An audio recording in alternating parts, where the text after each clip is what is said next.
जय हिंद दोस्तों, कैसे हैं आप लोग? अभी बहुत अच्छे होंगे। तो आज मैं लेके आया हूँ यूपी ट्रिपल एस सी पेड 2025 भूगोल सब्जेक्ट से प्रैक्टिस सेट 4, जो कि आपके एग्जाम के पॉइंट ऑफ व्यू से मोस्ट इंपॉर्टेंट क्वेश्चन होने वाले हैं। इस वीडियो में मैं आपको बिगनर से एडवांस तक ले जाने वाला हूँ, तो आप इसको शुरू से लास्ट तक जरूर देखिएगा। और जो भी इसके पिछले प्रैक्टिस सेट नहीं देखे हैं, नहीं पढ़े हैं अभी तक, तो आप मेरे चैनल में प्ले लिस्ट में जाके आप फर्स्ट, सेकेंड और थर्ड देख सकते हैं। तो हम स्टार्ट करते हैं पहला क्वेश्चन से। तो हमारा पहला क्वेश्चन देखिए क्या कह रहा है। विश्व की सबसे ऊंची चोटी कौन सी है? विश्व की सबसे ऊंची चोटी कौन सी है? तो हमारा ऑप्शन है माउंट किलिमंजारो, बी है माउंट एलब्रूस, सी है माउंट एवरेस्ट और डी है माउंट मैकिनली। तो इसका राइट आंसर हो जाएगा सी, माउंट एवरेस्ट। माउंट एवरेस्ट विश्व का सबसे ऊंची पर्वत माउंट एवरेस्ट है। इसका एक छोटा सा विस्तार भी देख लेते हैं। माउंट एवरेस्ट हिमालय पर्वत की ऊंचाई 8,848 मीटर है, जो विश्व में सबसे अधिक है। ठीक है, 8,848.86 मीटर है, जो कि विश्व में सबसे अधिक है। हिमालय पर्वत माउंट एवरेस्ट को हिमालय पर्वत कहते हैं। तो ठीक है, हिमालय पर्वत विश्व का सबसे ऊंचा पर्वत है। इसका ये भी पूछ सकता है कितना है, तो इसको याद कर लेंगे। 8,848.86 मीटर है। ठीक है, हम नेक्स्ट क्वेश्चन देखते हैं। विंध्याचल पर्वतमाला कहाँ स्थित है? विंध्याचल पर्वतमाला कहाँ स्थित है? तो हमारा ऑप्शन ए है उत्तर भारत, बी दक्षिण भारत, सी मध्य भारत और डी पश्चिम घाट। तो इसका राइट आंसर हो जाएगा सी, मध्य भारत। विंध्याचल पर्वतमाला मध्य भारत में स्थित है। ठीक है, इसका हम छोटा सा विस्तार देख लेते हैं। विंध्याचल पर्वत श्रृंखला मध्य भारत में विंध्याचल क्षेत्र में फैली हुई है। ठीक है, विंध्याचल क्षेत्र में फैली हुई है विंध्याचल पर्वत, जो कि मध्य भारत में है। हम नेक्स्ट क्वेश्चन देखते हैं। सतपुड़ा पर्वतमाला किस दिशा में फैली हुई है? सतपुड़ा पर्वतमाला किस दिशा में फैली हुई है? तो हमारा ऑप्शन है उत्तर दक्षिण, बी पूर्व पश्चिम, सी उत्तर पूर्व और डी दक्षिण पश्चिम। तो इसका राइट आंसर हो जाएगा बी, पूर्व पश्चिम। सतपुड़ा पर्वतमाला पूर्व से पश्चिम की ओर फैली हुई है।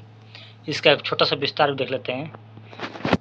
सतपुड़ा पर्वत मध्य भारत में पूर्व से पश्चिम की ओर फैली हुई है। ठीक है, सतपुड़ा मध्य भारत में, ये भी मध्य भारत में ही है। सतपुड़ा पर्वत भी मध्य भारत में ही है। यह उत्तर पूर्व से पश्चिम की ओर फैला हुई है।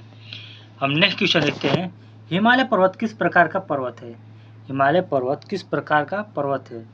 तो हमारा ऑप्शन है ज्वालामुखीय, बी अवशिष्ट, सी भ्रसित और डी वलित। तो इसका राइट आंसर हो जाएगा डी वलित। वलित टाइप का हिमालय पर्वत है। ठीक है, हिमालय का प्रकार वलित है। इसका हम छोटा सा विस्तार देख लेते हैं। हिमालय वलित पर्वत है, जो टेक्टोनिक प्लेटों के टकराने से बना है। हिमालय पर्वत जो है टेक्टोनिक प्लेटों के टकराने से बना है। ठीक है, अब नेक्स्ट क्वेश्चन देखते हैं। शिवालिक पर्वत श्रृंखला का संबंध है। शिवालिक पर्वत श्रृंखला का संबंध है। हमारा ऑप्शन है पूर्वी घाट से, बी पश्चिमी घाट से, सी हिमालय से और डी अरावली से। तो इसका राइट आंसर हो जाएगा सी, हिमालय से। शिवालिक पर्वत श्रृंखला का संबंध हिमालय से है। ठीक है, इसका हम छोटा सा विस्तार देख लेते हैं। शिवालिक हिमालय की सबसे बाहरी और सबसे छोटी श्रृंखला है। ठीक है, ये हिमालय का ही भाग है, जो कि सबसे बाहरी और सबसे छोटी श्रृंखला है। शिवालिक हिमालय से बाहर है और वो सबसे छोटा भी है। ठीक है, शिवालिक सबसे बाहर भी है और सबसे छोटा भी है। हम नेक्स्ट क्वेश्चन देखते हैं। निम्न में से कौन सा हिमनद भारत में स्थित नहीं है? निम्न में से कौन सा हिमनद भारत में स्थित नहीं है? तो हमारा ऑप्शन है सियाचिन, बी गंगोत्री, सी जेमू और डी कोल्ड हर्ब। तो इसका राइट आंसर हो जाएगा डी हमारा राइट आंसर हो जाएगा D, cold herb. Cold herb जो है भारत में स्थित नहीं है, बाकी सब भारत में स्थित है, बाकी सिर्फ कोल्ड हर्ब को छोड़कर। कोल्ड हर्ब नामक कोई भी प्रसिद्ध हिमनद भारत में नहीं है, ठीक है। कोल्ड हर्ब नामक यह पाकिस्तान में, मतलब पाकिस्तान और इंडिया के बॉर्डर पे ही सीमित है, स्थित है, सॉरी, पाकिस्तान और इंडिया के बॉर्डर पे स्थित है कोल्ड हर्ब, इसलिए पाकिस्तान में 90% हमको लगता है आता है, इसलिए इंडिया में इसका जिक्र नहीं किया गया कि इंडिया का है, ठीक है। भारत का सबसे बड़ा हिमनद कौन सा है? भारत का सबसे बड़ा हिमनद कौन सा है? हम ऑप्शन देते हैं। ऑप्शन ए है गंगोत्री, बी सियाचिन, और सी जेमू, और डी बंदरपुच्छ। तो इसका राइट आंसर हो जाएगा बी सियाचिन।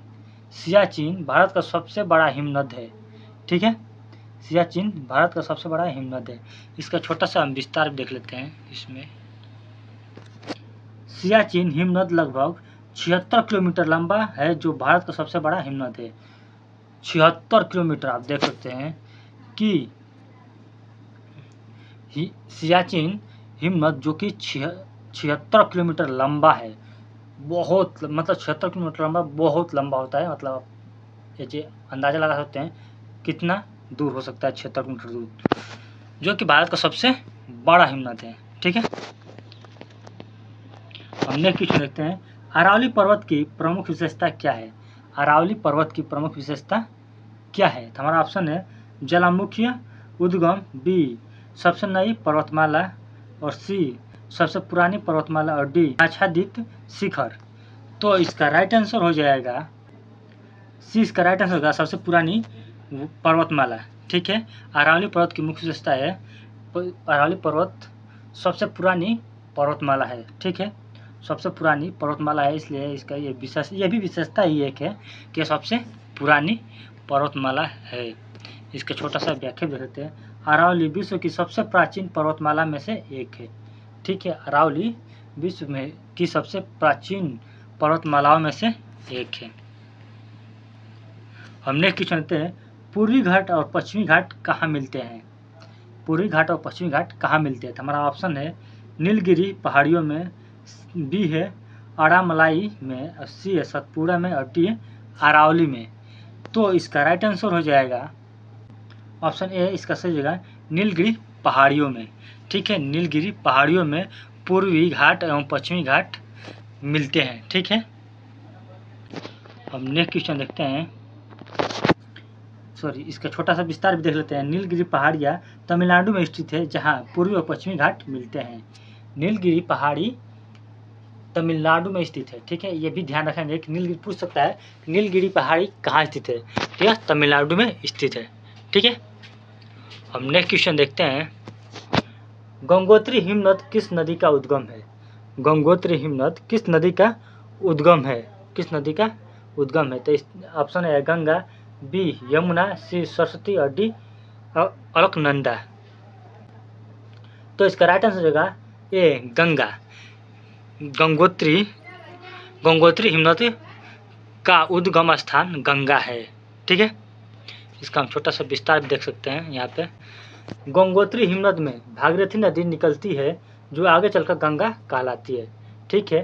गंगोत्री हिमनद से भागीरथी नदी निकलती है, जो आगे चलकर गंगा कहलाती है। नेक्स्ट क्वेश्चन देखते हैं। हिमालय पर्वत कितनी पर्वत श्रृंखलाओं में विभाजित है? हिमालय पर्वत कितनी पर्वत श्रृंखलाओं में विभाजित है? तो हमारा ऑप्शन है 2, ऑप्शन बी है 3, सी है 4, और डी है 5। तो इसका राइट आंसर हो जाएगा बी 3। हिमालय पर्वत 3 पर्वत श्रृंखलाओं में विभाजित है, ठीक है। इसका हम छोटा सा विस्तार देख लेते हैं और कौन कौन वो 3 पर्वत श्रृंखला है ये भी देख लेते हैं। हिमालय पर्वत 3 मुख्य श्रृंखलाओं में विभाजित है। पहला शिवालिक, मध्य हिमाचल जो कि हिमाचल, और महान हिमाचल जो कि हिमाद्री कहते हैं, ठीक है। इसका हम 3 नाम जान लेते हैं यहाँ पे, शिवालिक और हिमाचल और हिमाद्री। इन तीनों नाम से हिमाचल पर्वत को जाना जाता है, ठीक है। हम नेक्स्ट क्वेश्चन देखते हैं। दक्कन का पठार किस पर्वतमाला से घिरा है? दक्कन का पठार किस पर्वतमाला से घिरा है? तो हमारा ऑप्शन है अरावली और सतपुड़ा, बी पश्चिम और पूर्वी घाट, और सी हिमालय और शिवालिक, और डी विंध्याचल और शिवालिक। तो इसका राइट आंसर हो जाएगा बी पश्चिम और पूर्वी घाट। पश्चिम और पूर्वी घाट से घिरा हुआ है। दक्कन का पठार पश्चिम और पूर्वी घाट से घिरा हुआ है। ठीक है, इसका छोटा सा विस्तार भी करते हैं। दक्कन का पठार पश्चिम घाट और पूर्वी घाट से घिरा हुआ है। ठीक है, हम नेक्स्ट क्वेश्चन जानते हैं, भारत की सबसे ऊंची पर्वत चोटी कौन सी है? भारत की सबसे ऊंची पर्वत चोटी कौन सी है? हमारा ऑप्शन है कंचनजंगा, बी नंदा देवी, सी कामेट, और डी त्रिशूल। तो इसका राइट आंसर हो जाएगा ए कंचनजंगा। कंचनजंगा भारत की सबसे ऊंची पर्वत चोटी में से एक है। ठीक है, इसका हम थोड़ा सा विस्तार देख लेते हैं। कंचनजंगा 8,586 मीटर भारत की सबसे ऊंची चोटी है जो सिक्किम में स्थित है। ठीक है, कंचनजंगा की ऊंचाई 8,586 मीटर है। यह ध्यान रखेंगे कितना है, 8,586 मीटर। और ये कहाँ है? सिक्किम में है। और पूछ दे कि कंचनजंगा कहाँ स्थित है, तो यह सिक्किम में स्थित है। और यह पूछ दे कि कंचनजंगा की हाइट या ऊंचाई कितनी है, तो 8,586 मीटर है। ठीक है, इसको हम याद रखेंगे। हमने क्वेश्चन देखते हैं, नीलगिरी पहाड़ियाँ किस राज्य में स्थित है? नीलगिरी पहाड़ियाँ किस राज्य में स्थित है? तो ऑप्शन है केरल, बी तमिलनाडु, सी कर्नाटक, और डी महाराष्ट्र। तो इसका राइट आंसर हो जाएगा नीलगिरी पहाड़ियाँ तमिलनाडु में स्थित है। ठीक है, इसका हम छोटा सा विस्तार देख लेते हैं। नीलगिरी पहाड़ियाँ तमिलनाडु में स्थित है, जहाँ पूर्वी और पश्चिमी घाट मिलते हैं।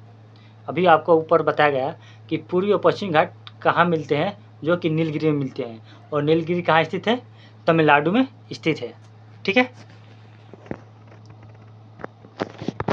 हम नेक्स्ट क्वेश्चन लेते हैं, हिमनद क्या होता है? हिमनद क्या होता है? हमारा ऑप्शन है पहाड़ की चोटी, बी जमी हुई झील, और सी बर्फ में से बनी नदी, और डी गर्म जल का स्रोत। तो इसका राइट आंसर हो जाएगा बी बर्फ से बनी नदी। बर्फ से बनी नदी हिमनद होता है। ठीक है, हिमनद बर्फ से बनी नदी को ही हिमनद कहते हैं। ये ध्यान रखेंगे कि बर्फ से बनी नदी को हिमनद कहते हैं। ठीक है, इसका हम छोटा सा विस्तार देख लेते हैं। हिमनद ग्लेशियर एक बर्फ की नदी होती है जो धीरे धीरे नीचे की ओर बहती है। ठीक है, ये देखिए बता रहा है कि यह बर्फ से बनी नदी होती है। ठीक है, हिमनद को ग्लेशियर भी कहते हैं, ये भी ध्यान रखेंगे। ग्लेशियर जो नहीं होता है, ग्लेशियर धीरे धीरे पिघल रहा है, जो कि बर्फ से बना है। जो पहाड़ जो नदी जो बर्फ से बना नदी है, वो धीरे धीरे पिघल रहा है और वो धीरे धीरे कम होता जा रहा है। इसी को कहा जाता है ग्लेशियर। ठीक है, तो हिमनद एक बर्फ से बनी नदी है जो धीरे धीरे नीचे की ओर बहती रहती है। हम नेक्स्ट क्वेश्चन लेते हैं, कौन सा हिमनद भारत नियंत्रित कश्मीर में स्थित है? ठीक है, कौन सा हिमनद भारत नियंत्रित कश्मीर में स्थित है? तो हमारा ऑप्शन है गंगोत्री, बी जेमू, सी सियाचिन, और डी पिंडारी। तो इसका राइट आंसर हो जाएगा सी सियाचिन। सियाचिन इसका राइट आंसर हो जाएगा। इसका हम छोटा सा विस्तार भी देख लेते हैं, इसमें क्या कर रहा है। सियाचिन हिमनद लद्दाख क्षेत्र में लोक के पास स्थित है। ठीक है, सियाचिन हिमनद लद्दाख के क्षेत्र में लोक के पास स्थित है। हमने क्वेश्चन लेते हैं, अरावली पर्वतमाला की दिशा क्या है? अरावली पर्वतमाला की दिशा क्या है? मतलब अरावली पर्वत किस दिशा में है? हमारा ऑप्शन है उत्तर दक्षिण, बी पूर्व पश्चिम, सी उत्तर पूर्व से दक्षिण पश्चिम, और डी पश्चिम पूर्व से उत्तर पश्चिम। तो इसका राइट आंसर हो जाएगा सी उत्तर पूर्व से दक्षिण पश्चिम की ओर अरावली पर्वत स्थित है। ठीक है, इसका छोटा सा विस्तार भी करते हैं। अरावली पर्वत राजस्थान में उत्तर पूर्व से दक्षिण पश्चिम दिशा में फैली है। ठीक है, अरावली पर्वत राजस्थान में है। ये भी एक पॉइंट ध्यान देने वाला है कि अरावली पर्वत कहाँ है, तो राजस्थान में है। और इसका दिशा पूछेगा तो उत्तर पूर्व से दक्षिण पश्चिम की ओर है। ठीक ठीक है। हम नेक्स्ट क्वेश्चन देते हैं, पिंडारी हिमनद किस राज्य में है? पिंडारी हिमनद किस राज्य में था? हमारा ऑप्शन है हिमाचल प्रदेश, बी उत्तराखंड, सी जम्मू कश्मीर और डी सिक्किम। तो इसका राइट आंसर हो जाएगा उत्तराखंड। पिंडारी हिमनद उत्तराखंड में स्थित है। ठीक है, ये हम ध्यान रखेंगे कि उत्तराखंड में पिंडारी हिमनद स्थित है। इसका हम छोटा सा विस्तार भी देख लेते हैं। पिंडारी हिमनद उत्तराखंड में कुमाऊं क्षेत्र में स्थित है। ठीक है, उत्तराखंड में कहाँ स्थित है? कुमाऊं क्षेत्र में स्थित है पिंडारी हिमनद। हम नेक्स्ट क्वेश्चन लेते हैं, जेमू हिमनद किस राज्य में स्थित है? जेमू हिमनद किस राज्य में स्थित है? तो हमारा ऑप्शन है उत्तराखंड, बी सिक्किम, सी अरुणाचल प्रदेश और डी असम। तो इसका राइट आंसर हो जाएगा सिक्किम। बी इसका राइट आंसर हो जाएगा सिक्किम। जेमू हिमनद सिक्किम में स्थित है। इसका हम छोटा सा विस्तार भी देख लेते हैं अगर है तो। जेमू हिमनद सिक्किम में स्थित एक महत्वपूर्ण हिमनद है। ठीक है, जेमू हिमनद सिक्किम में स्थित है, ये ध्यान रखेंगे। ठीक है, तो आज के लिए बस इतना ही। फिर कल मिलेंगे एक नई वीडियो और नए टॉपिक के साथ। तो आज के लिए थैंक यू, बाय बाय।